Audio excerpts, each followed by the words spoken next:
Saudações, eu sou o Android e nesse vídeo eu vou fazer 5 vilões do terror subestimados e 5 vilões do terror superestimados. E vai ser assim, um subestimado, um superestimado, um subestimado, um superestimado. Mas caso se perca, presta atenção, se esse ícone aparecer quer dizer que é subestimado, mas se esse ícone aparecer quer dizer que é superestimado. Então quem deu a sugestão vai estar na descrição. Chega de enrolação e vamos lá.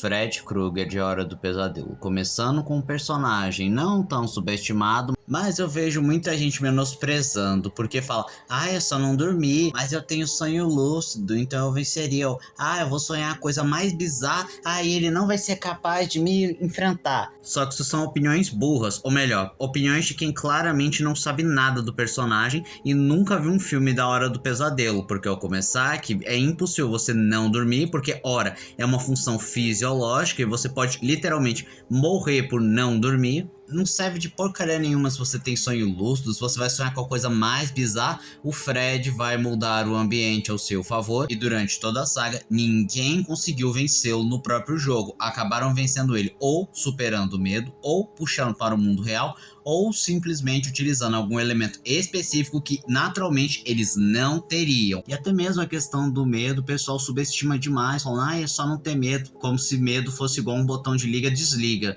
Não dá pra você simplesmente desligar o medo, e principalmente no mundo dos sonhos, em que o ambiente está sendo manipulado e que você está em completa desvantagem, é muito difícil você não sentir medo. A Annabelle do Invocaverso. De fato, ela é relativamente poderosa, é o demônio encarnado, faz coisas bizarras.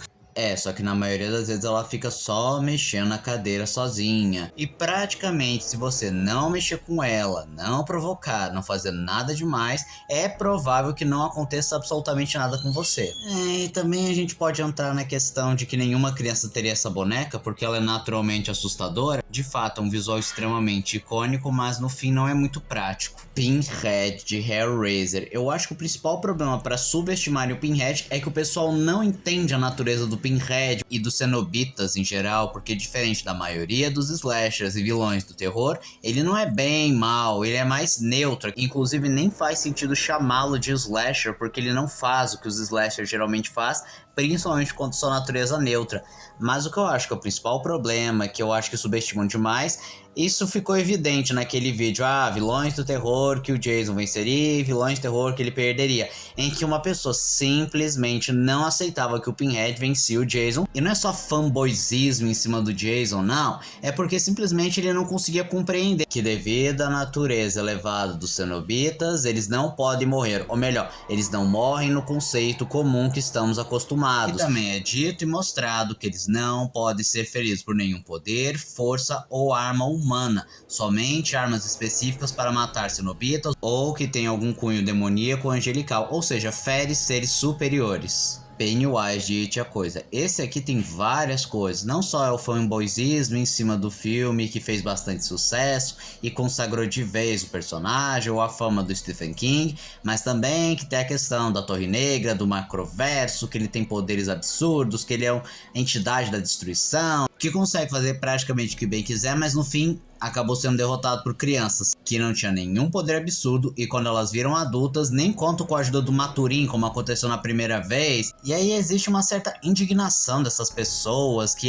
mas ele é tão poderoso, ele não seria derrotado, mas não sei o que. Sem falar de não serem capazes de aceitar que sim, o Pennywise morreu de vez. Mas o King deixou aberto que ele poderia estar vivo. Não, o King não vai trazer ele de volta, eu tenho quase certeza que ele não será trazido de volta. Então aceitem de vez, ele foi destruído definitivamente por humanos sem nenhum poder especial. Tall Man de Fantasme. Pode dizer que eu fiz parte do problema, porque de certa forma eu subestimei o Tall Man em colocar naquele vídeo de personagens que ele vence e perde. E o que eu vou falar? O personagem é bem diferente de qualquer outro slasher, tem uma mitologia própria de mistério, uma estrutura de filme bem diferentona que até hoje não se vê algo parecido, tem vários poderes e coisas bizarras, e as próprias esferas prateadas chamam bastante atenção. Michael Myers de Halloween. Esse pode não parecer tão superestimado, mas acredite, ele é bem superestimado. Porque existem listas falando que ele estaria no nível, se não superior ao Jason, o que é simplesmente improvável, porque ele não mostrou o mesmo nível, ou que, para deixar ele forte, considera como se todas as cronologias, quadrinhos que ninguém leu, fossem canônicas e correspondesse a um multiversal Michael Myers, pode dizer assim. Sendo que, em geral, não, ele é apenas um cara muito forte, muito resistente, aparentemente não sente dor, mas em comparação com outros slashers, deixa bastante a desejar no quesito resistência e imortalidade. Leslie Vernon de Behind the Mask. Esse aqui é esquecidíssimo. E é simplesmente bizarro como Ghostface, que é vendido como um slasher humano, possível de existir na vida real, é aclamado, mas quando se fala Leslie Vernon, todo mundo se esquece do mesmo. Ele é literalmente o que aconteceria se alguém decidisse ser um slasher na vida real, em que mostra como é o treinamento, que ele tem que ter o condicionamento físico, que ele não consegue matar corretamente, que ele tropeça, que se atrapalha todo, ou seja, o Ghostface perto dele é simplesmente um super-humano muito bem treinado. E o personagem tem seu grau de carisma, uma máscara bacana, uma boa caracterização. Art, o palhaço de Terrifier. É óbvio que Terrifier fazer um sucesso fez com que o personagem explodisse, mas assim, é um personagem que no final acaba sendo superestimado, não só porque comparado com outros slashers, deixa bastante a desejar, ou o fato de que ele só foi incrivelmente poderoso no segundo filme, porque de resto acabou sendo semelhante a um slasher médio, e de fato, apesar de eu achar que realmente o Art virou um ícone do terror, é meio fácil quando você não tem concorrência, então fica aquela dúvida, será que ele se tornou um ícone do terror porque ele realmente mereceu, ou é porque não tem concorrência? Pumpkinhead, filme subestimadíssimo e personagem incrivelmente subestimado. Vamos começar pelo fato de que a história é muito boa, traz uma mensagem clara de que vingança não resolve nada, na realidade só te corrompe e te torna muito pior, e apresenta o Pumpkinhead, que é uma criatura imparável, literalmente imparável. Você não consegue matá-lo porque ele é super resistente, muito forte, regenera-se de qualquer ferimento magicamente, consegue identificar sua vítima mesmo que ninguém saiba onde ela esteja, mas o Pumpkinhead vai saber, e ele também é bem esperto e tende a se adaptar utilizando o ambiente a seu favor ou notar padrões.